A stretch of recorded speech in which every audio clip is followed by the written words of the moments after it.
화재 참사 현장에서 화재 원인을 찾기 위한 경찰과 국가수의 합동 감식이 진행됐습니다. 경찰은 1층 응급실 안 탕비실 천장에서 처음 불이 시작됐고 특히 천장에 있는 전기 배선에 특이점이 있었다고 밝혔습니다. 불이 난 병원은 무단 증축으로 적발됐지만 원상 복구하지 않았던 것으로 드러났습니다. 1층 응급실 내 탕비실의 경우 건물 설계 도면과 달랐다고 경찰이 밝혔습니다. 사고 당시 밀양시엔 동원할 수 있는 구급 차량이 6대뿐이었던 것으로 확인됐습니다. 파마에서 빠져나왔어도 다른 병원으로 빠르게 이송되지 못해 피해가 커졌다는 주장이 나왔습니다. 오늘 마련된 화재 참사 희생자 합동 분향소엔 하루 종일 조문객의 발길이 이어졌습니다. 이명박 전 대통령으로 추정되는 인물이 도곡동 땅 판도를 받아오라고 했다는 내용의 녹취 파일을 SBS가 확보했습니다. 도곡동 땅 매각 대금의 흐름이 기업 다스의 실소유주 규명에 어떤 의미를 갖는지 분석합니다. 일본의 한 가상화폐 거래소가 해킹당해 우리 돈 약 5,600억 원 규모를 도난당했습니다. 우리 거래소도 보안이 취약해 비슷한 사고가 날 수 있다는 지적이 나옵니다. 오늘 새벽 야적장에서 일어난 불이 인근 주택으로 번졌습니다. 부모가 집을 비운 새 잠자고 있던 10대 자녀 2명이 숨졌습니다. 애플 제품을 사거나 수리 서비스를 받을 수 있는 애플 스토어가 국내 처음으로 선보였습니다.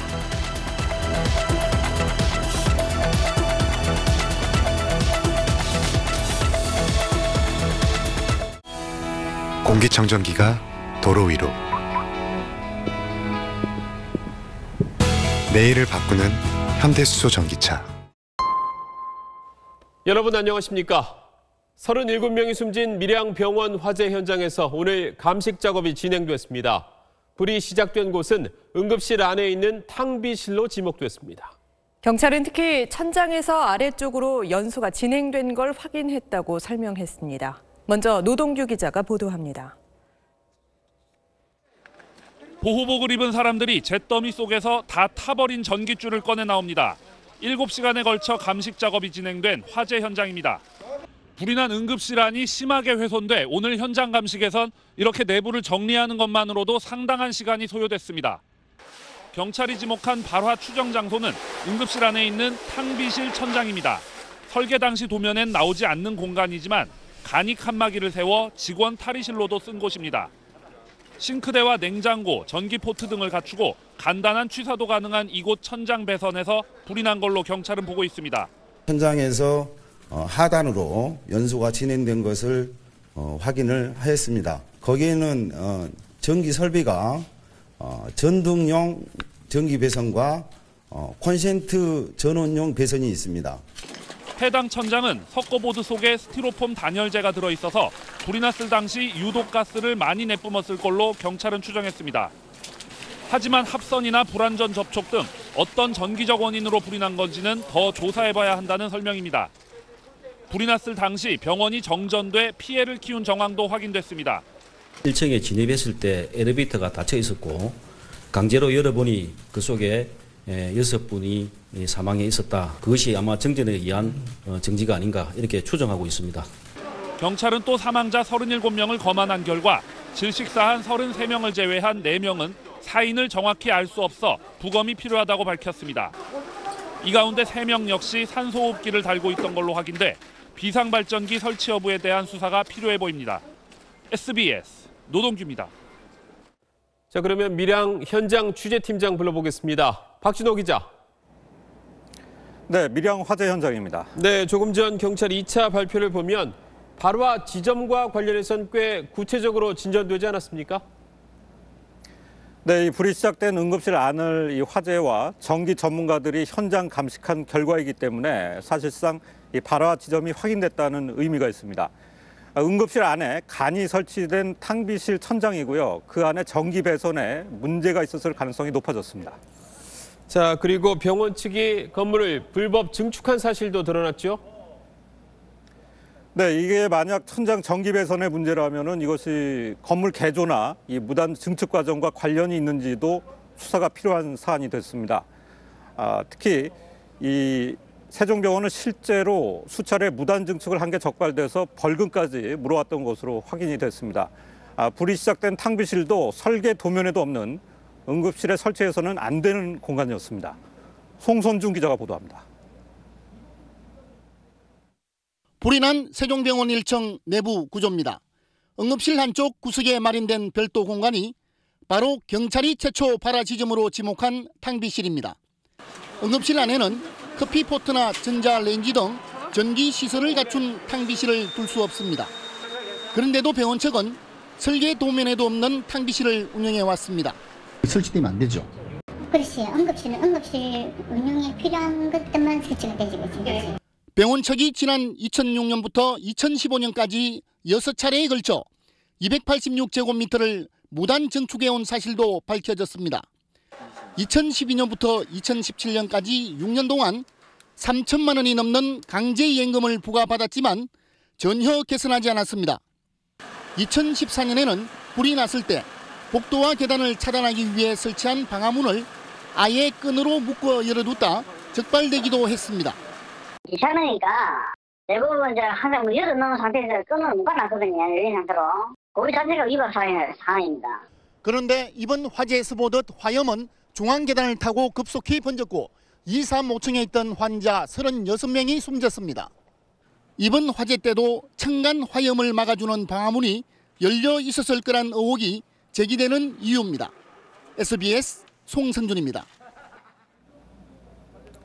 화재 당시 세종병원에서는 일부 노인 환자들이 침상에 손이 결박돼 있었고 이걸 푸는 과정에서 구조가 지연되고 사망한 경우도 있었던 것으로 확인됐습니다. 이 병원 치료상의 안전을 위한 것이었지만 이번 같은 무방비 상황에서는 치명적이었습니다. 유덕기 기자가 보도합니다. 소방구조대는 연기가 빠르게 차오르는 긴박한 상황에서 병원 3층 구조 과정에 어려움을 겪었다고 밝혔습니다. 그 사이드 레일 쪽가 그 손목과 한 개가 묶어져 있는 상황인데 거기서 그 결박을 푼다고 그 구조하는데 조금 지체는 된 건 사실입니다. 당시 3층에 있던 환자 21명 가운데 서너 명을 제외하고 한쪽 손엔 링거가 꽂혀 있고 다른 쪽 손목은 태권도복 끈 같은 것들로 침대 난간에 묶여 있었다는 겁니다. 구조대는 3층 환자들을 모두 대피시켰지만 이 가운데 9명은 목숨을 잃었습니다.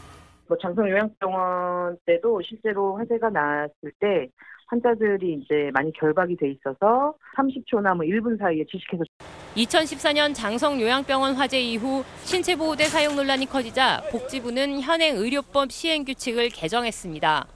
환자의 안전을 위해 필요할 경우 당사자나 보호자 동의를 받아 사용할 수 있게 했습니다.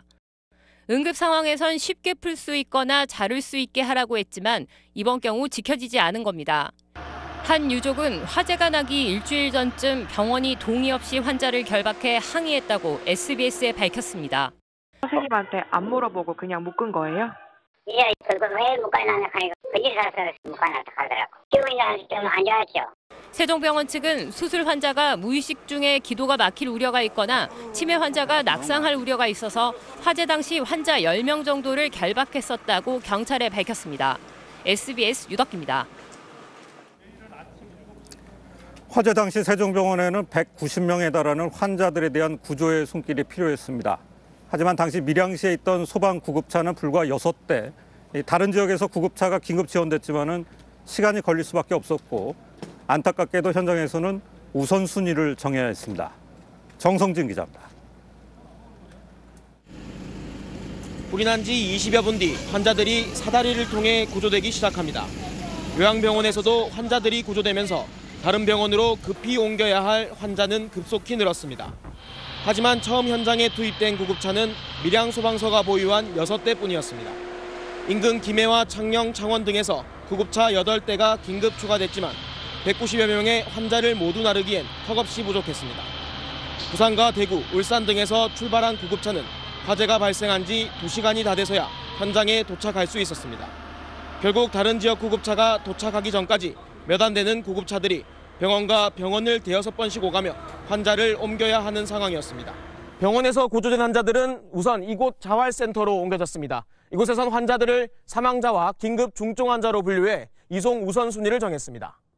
그러다 보니 치료 시기를 놓쳐 숨진 게 아니냐는 일부 유족의 주장도 나왔습니다.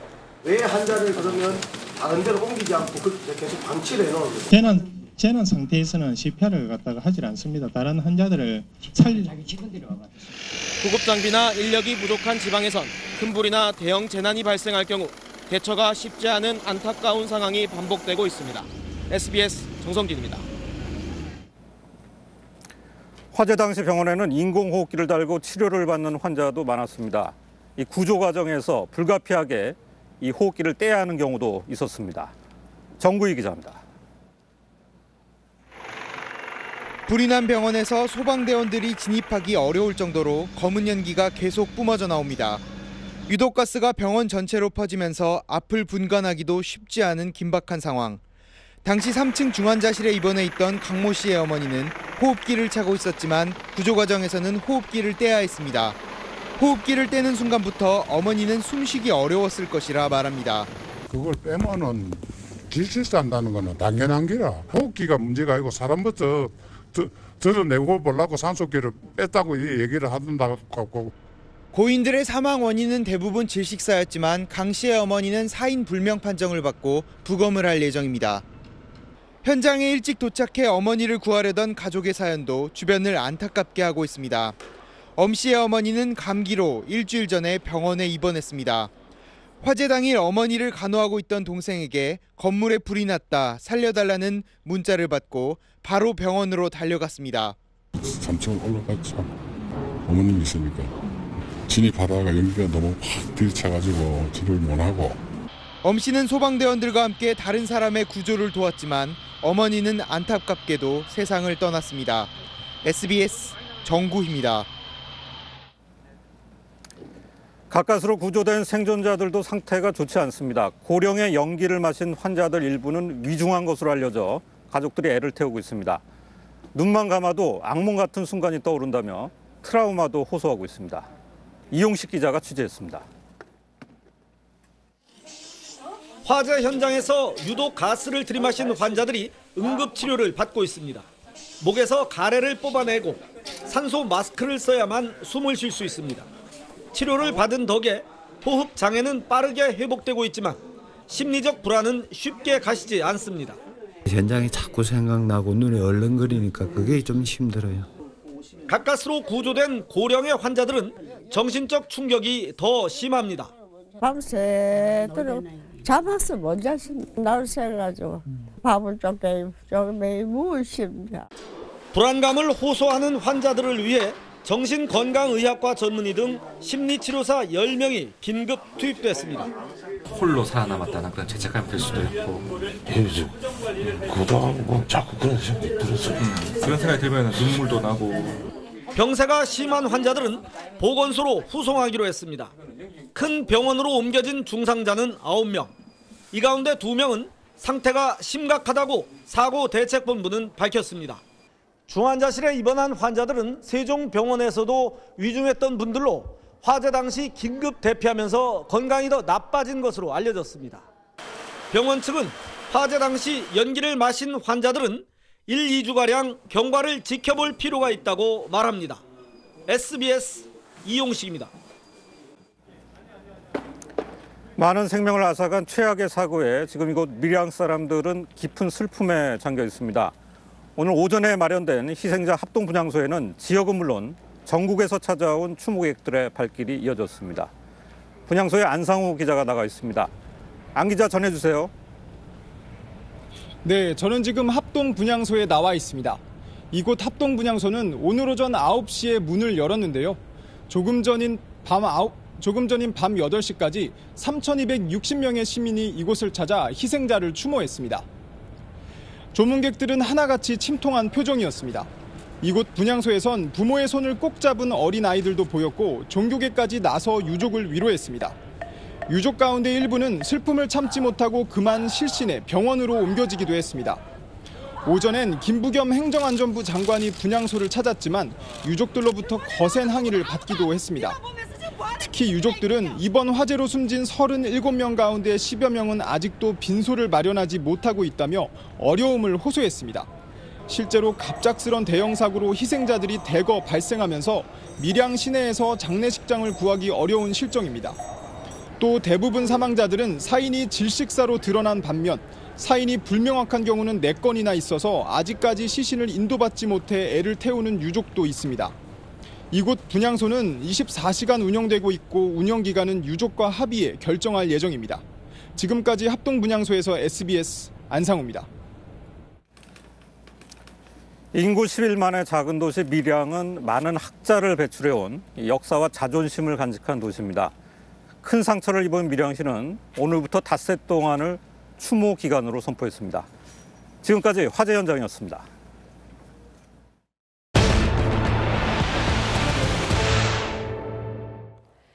스프링클러가 있으면 불이 났을 때 초기 진압에 큰 도움이 됩니다. 하지만 현행법상 밀양 세종병원처럼 스프링클러를 의무적으로 설치하지 않아도 되는 병원들이 많습니다.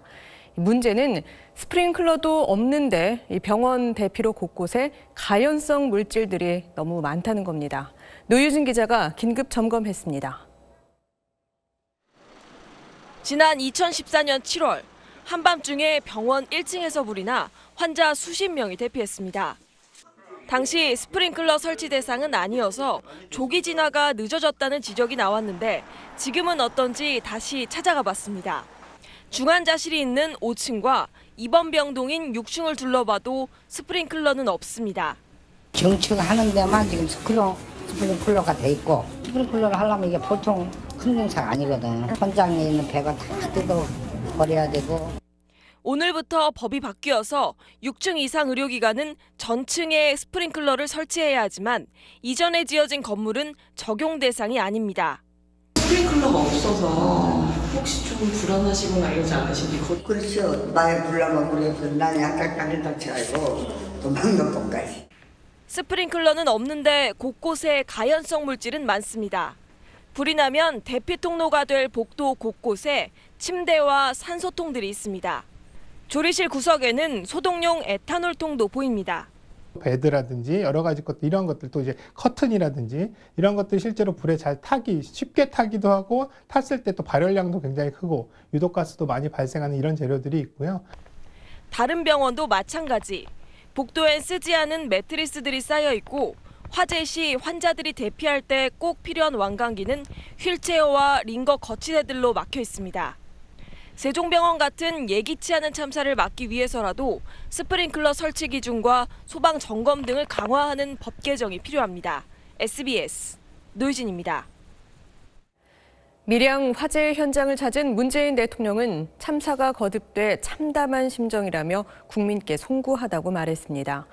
정부는 다음 달부터 2달간 국가안전 대진단을 실시하겠다고 밝혔습니다. 정유미 기자입니다. 사고 하루 만에 밀양에 간 문재인 대통령은 합동 분향소부터 찾았습니다. 영정을 하나하나 살펴보며 희생자들을 추모했습니다. 유족들은 다른 곳도 아닌 병원에서 목숨을 잃어 어이없고 화가 난다며 기본부터 챙겨달라고 요청했습니다. 대통령이 평소에 주재하신 사안사에 만들겠었고 공약도 하시고 내년에는 예산을 좀. 화재 현장을 찾아선 이따른 대형 참사에 대해 국민께 송구하다는 심경도 밝혔습니다. 네, 정부가 안전한 나라를 다짐하고 있는데도 이렇게 참사가 거듭되고 있어서 참으로 참담하고 또 마음이 아픕니다. 국민들께도 참으로 송구스러운 그런 심정입니다. 이낙연 총리도 관계장관 회의를 주재하는 자리에서 죄인된 마음이라며 이틀째 고개를 숙였습니다. 정부는 2월과 3월에 걸쳐 전국의 건물과 시설 29만 곳에 대해 국가 안전 대진단을 실시해 안전 실태를 집중 점검하겠다고 밝혔습니다. SBS 정유미입니다. 다음 뉴스입니다. 이명박 전 대통령의 조카 김동혁 씨와 다스 관계자와의 대화 내용 어제 전해드렸습니다. 여기서 이 전 대통령으로 추정되는 인물이 이시영 씨를 통해 돌려받으려고 했던 돈은 도곡동 땅 매각 대금입니다. 녹음 내용이 사실이라면 도곡동 땅의 실소유주도 이 전 대통령일 가능성이 커지는 겁니다. 먼저 손영환 기자입니다. 지난 2016년 이명박 전 대통령의 조카 김동혁 씨가 다스 관계자와 대화를 하다 땅 매각 대금 이야기를 꺼냅니다. 네. 김재정 이상 반만 공장 들어갔잖아. 네. 그 140원 들어갔잖아. 네. 땅을 매입한 주체도 거론합니다. 어차피 땅을 팔았으면 이상은 씨가 김재정에서 반만 들어가서 커스메틱 반만 주잖아. 여기 도곡동 그거 말씀하시는 거죠? 이명박 전 대통령의 형 이상은 씨와 처남 고 김재정 씨가 공동 소유하던 도곡동 땅은 지난 1995년 포스코가 사들였습니다. 매각 자금 일부가 다스로 유입되면서 지난 2007년 BBK 수사 당시 실소유주 논란이 일었지만 검찰은 밝히지 못했습니다.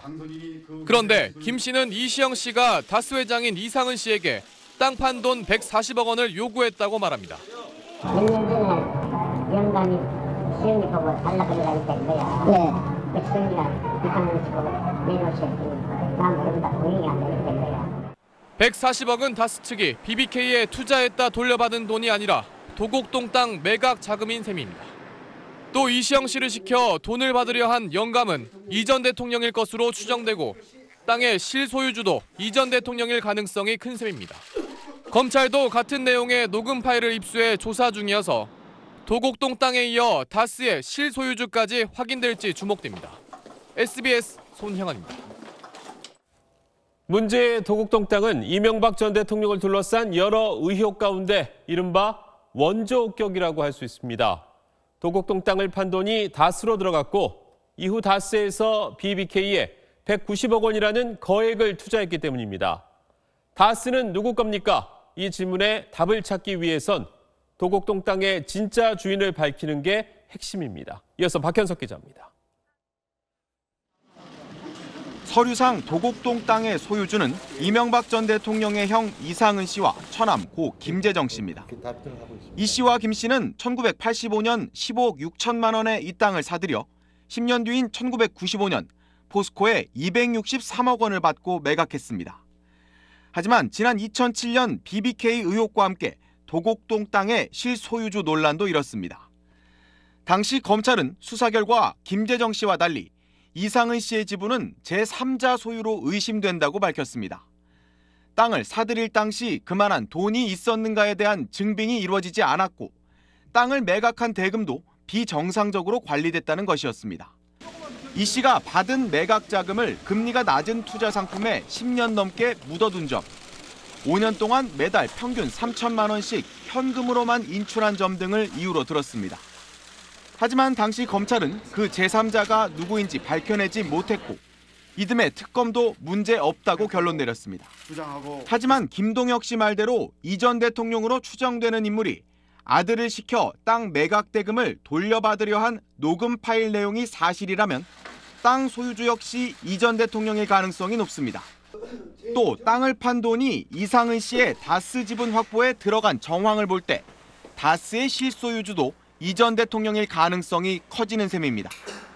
이 녹음 파일을 확보한 검찰은 내용을 분석한 뒤 이 전 대통령의 조카 김동혁 씨와 아들 이시영 씨 등을 불러 내용을 확인할 방침입니다. SBS 박현석입니다.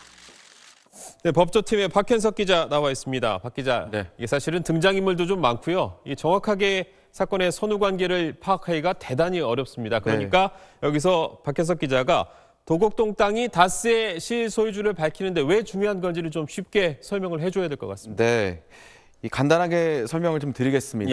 그러니까 다스의 최대 주주, 지금 다스의 최대 주주는 이상은 씨인데요. 이상은 씨는 이 1987년 이 다스의 전신인 이 대부기공이 설립될 당시만 해도 지분이 전혀 없었습니다. 그때까지는 이 이명박 전 대통령의 처남인 고 김재정 씨와 일본 회사가 지분을 갖고 있었는데요. 그런데 1995년 이 도곡동 땅을 판 매각 대금 일부를 이상은 회장이 다스에 넣으면서 지분을 갖게 됐고 그 결과 지금은 최대 주주가 된 겁니다. 그러니까 이 도곡동 땅 매각 대금이 이 다스 소유의 종잣돈이 된 셈이고 그렇기 때문에 결국 이 도곡동 땅의 실제 주인이 이 다스의 실소유주라고 할 수 있는 겁니다. 이 앞서 들으신 이 대화 속에 이 두 사람의 얘기가 사실이라면 그리고 그 땅을 판 돈을 이시영 씨를 통해서 이상은 회장에게 돌려달라고 요구한 그 대화 속 영감이 만약에 이명박 전 대통령이라면 이 전 대통령이 이 땅 주인은 물론 이 다스의 실소유주의 가능성 역시 그만큼 높아지는 겁니다. 네, 그런데 이 대화에 등장하는 140억 원이 있지 않습니까? 네네. 이것이 다스가 BBK에 투자했다가 돌려받은 그 돈도 140억인데 네. 그 돈하고는 다르다는 거죠, 지금? 네, 그렇습니다. 이 두 사람의 대화에 이 BBK라는 단어와 함께 공교롭게도 말씀하신 대로 그 140억. 예. 그러니까 다스가 BBK에 투자했다가 나중에 돌려받은 그 액수와 동일한 돈의 이 140억이 언급이 됩니다. 그래서 어제부터 이 대부분의 언론들이 이명박 전 대통령이 이상은 회장에게 다스가 BBK에 투자했다가 돌려받은 그 투자 반환금을 돌려달라고 얘기했다고 보도를 이어나가고 있는데요.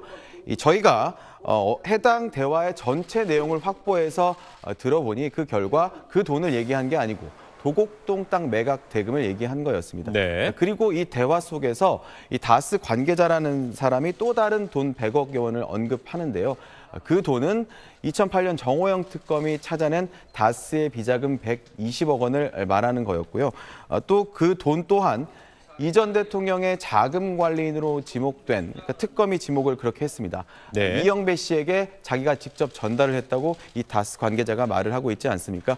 그러니까 이 돈의 성격과 액수는 모두 다르지만 이 두 돈이 결국에는 이명박 전 대통령에게 실제로는 가야 하거나 갔다면 이 다스의 실소유주 역시 이명박 전 대통령이라는 그 정황이 더 구체적으로 드러나고 있다고 할 수 있습니다. 무슨 말인지 조금은 더 분명해진 것 같습니다. 박 기자 잘 들었습니다. 네.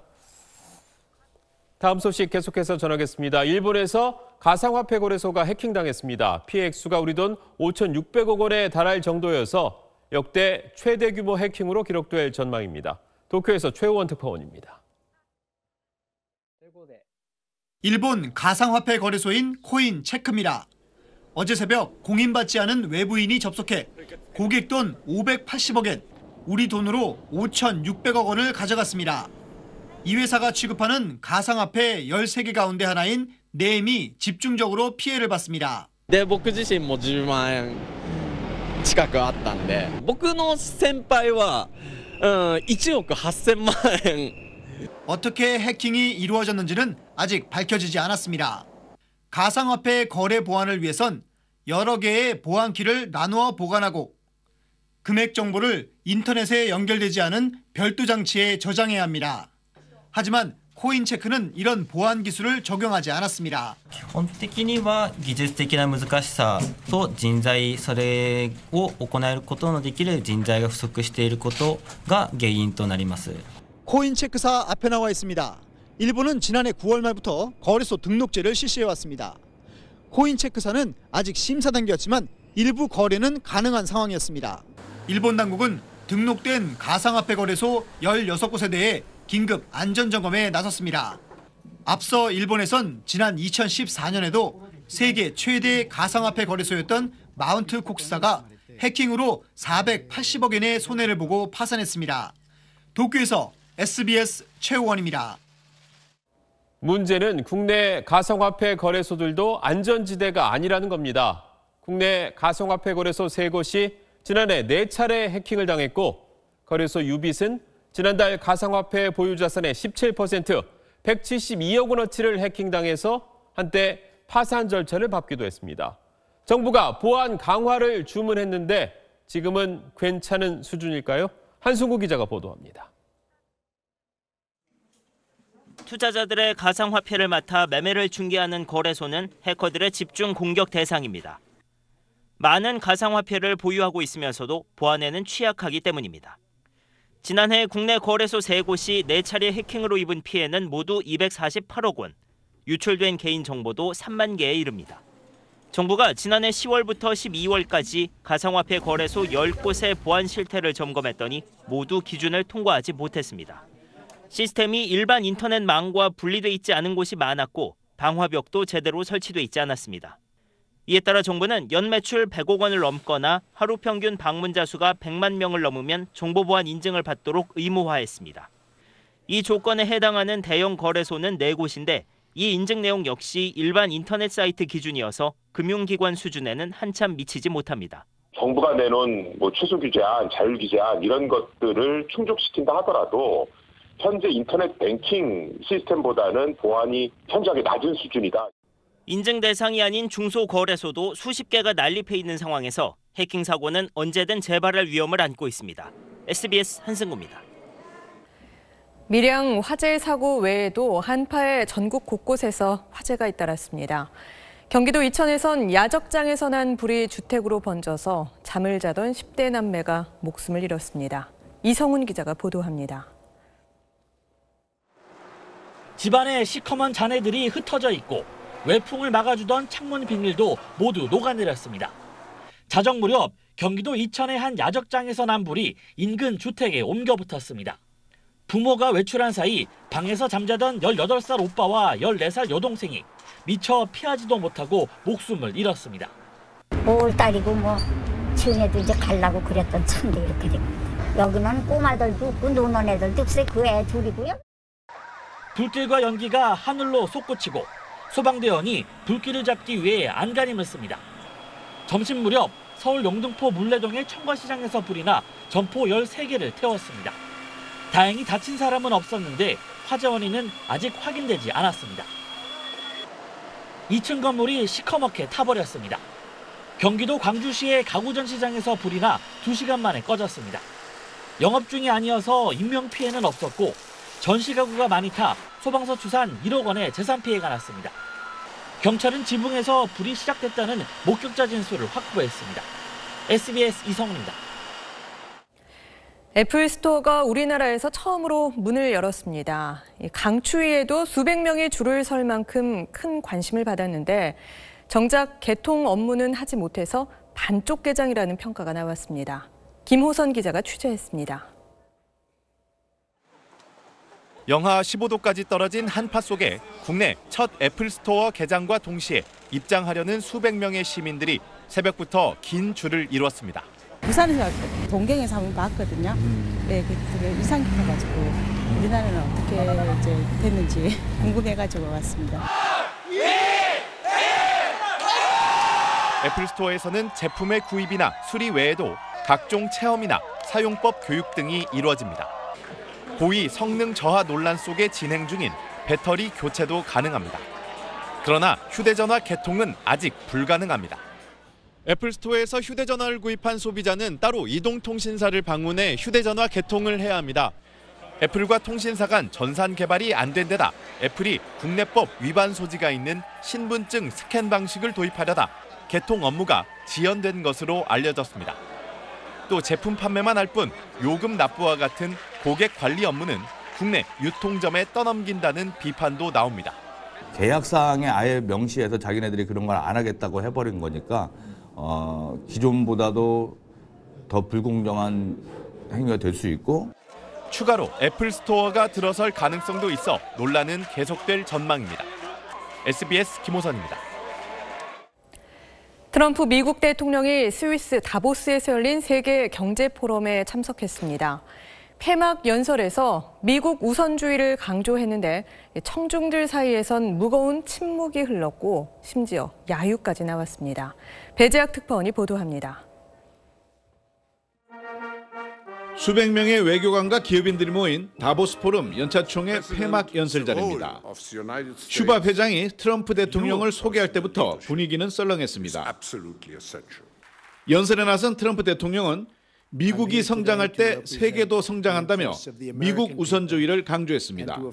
But America first does not mean America alone. 또 지금보다 미국에 투자하기 좋은 때가 있었냐며 임기 1년의 성과를 자랑하기도 했습니다. 연설 내내 청중 대다수는 침묵을 지켰고 언론이 가짜뉴스를 만들고 있다고 말할 때는 야유까지 쏟아냈습니다.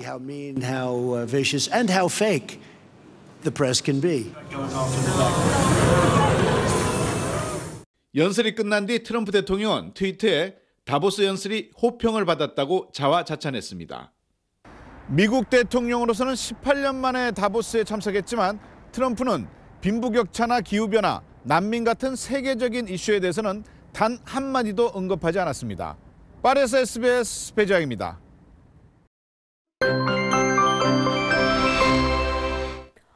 연일 강추위 속에 메마른 날씨가 이어지고 있습니다. 전국 많은 지역으로 건조특보가 이어지면서 크고 작은 화재가 잇따르고 있는데요. 작은 불씨가 크게 번질 수가 있는 만큼 화재 예방에 각별히 유의하셔야겠습니다. 한파특보는 조금 완화되면서 오늘 서울의 한파경보는 한파주의보로 한 단계 대치됐습니다.